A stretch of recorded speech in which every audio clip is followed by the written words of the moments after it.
తెలుగు లోగిళ్లలో పెద్ద పండగ సంక్రాంతి. ఈ సంవత్సరం కాంతి తగ్గి కల కోల్పోయింది. నెల రోజుల నుండే ఇంటి ముందు రంగవల్లులు, గొబ్బెమ్మలు, హరిదాసుల గానాలు, గంగిరెద్దులు, గోజాతి అడుగులతో పల్లె వాతావరణాన్ని వర్ణశోభితంగా పండగ కల సంతరించే మన తెలుగు పెద్ద పండగ ఈసారి కరోనాతో తలెత్తిన సమస్యలతో కల కోల్పోయింది. సహజంగా ఇప్పటికే పిండి వంటల విక్రయాలు, ఎడ్ల పందాలు, కోడి పందాలు, ముగ్గుల పోటీలు, సంక్రాంతి ముందస్తు సంబరాలతో కేరింతలు కొట్టే ఆబాల గోపాలం ఈసారి నిరుత్సాహంగా కనిపిస్తున్నారు.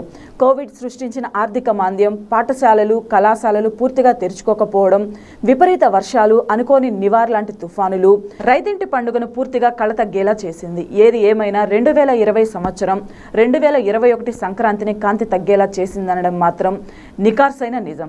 జిల్లాలో సాధారణంగా ఏటా ఈ సమయంలో జిల్లాలోని పలు ప్రాంతాలలో వివిధ రకాల క్రీడా పోటీలు నిర్వహణ, పొట్టేళ్ల పందాలు, జిల్లా, రాష్ట్ర, జాతీయ స్థాయి ఎడ్ల పోటీలతో పల్లెలు, పట్టణాల్లో సందడి వాతావరణం ఉంటుంది. 2020 సంవత్సరం అనేక సమస్యలతో కొట్టుమిట్టాడిన ప్రజలు సంక్రాంతి సంబరాలు నిర్వహించేందుకు ముందుకు రాకపోవడం ఒక కారణం. అయితే మరో కారణం కరోనా. ఈ నేపథ్యంలో ఔత్సాహికులు పోటీల నిర్వహణకు వెనుకంజ వేస్తున్నారు. కొద్ది ప్రాంతాల్లో మాత్రమే అందులోనూ క్రికెట్ పోటీలు జరుగుతున్నాయి. జిల్లాలో సాధారణంగా క్రిస్మస్ ముందు నుంచి సంక్రాంతి నెల రోజుల పాటు సంక్రాంతి సందడి ఉంటుంది. విభిన్న వర్గాలకు చెందిన సంస్థలు, వ్యక్తులు క్రిస్మస్, నూతన సంవత్సరం, సంక్రాంతి సందర్భంగా వివిధ రకాల పోటీలు నిర్వహిస్తారు. గ్రామ, పట్టణ స్థాయితో పాటు కొన్ని చోట్ల జిల్లా, రాష్ట్ర, జాతీయ స్థాయి ఎడ్ల పోటీలు జరుగుతుంటాయి.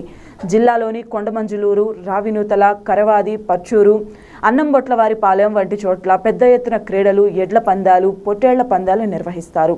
క్రికెట్, కబడ్డీ, చెడుగుడు వంటి క్రీడలు, ఎడ్ల పందాలు ఇతరత్రా నిర్వహిస్తారు.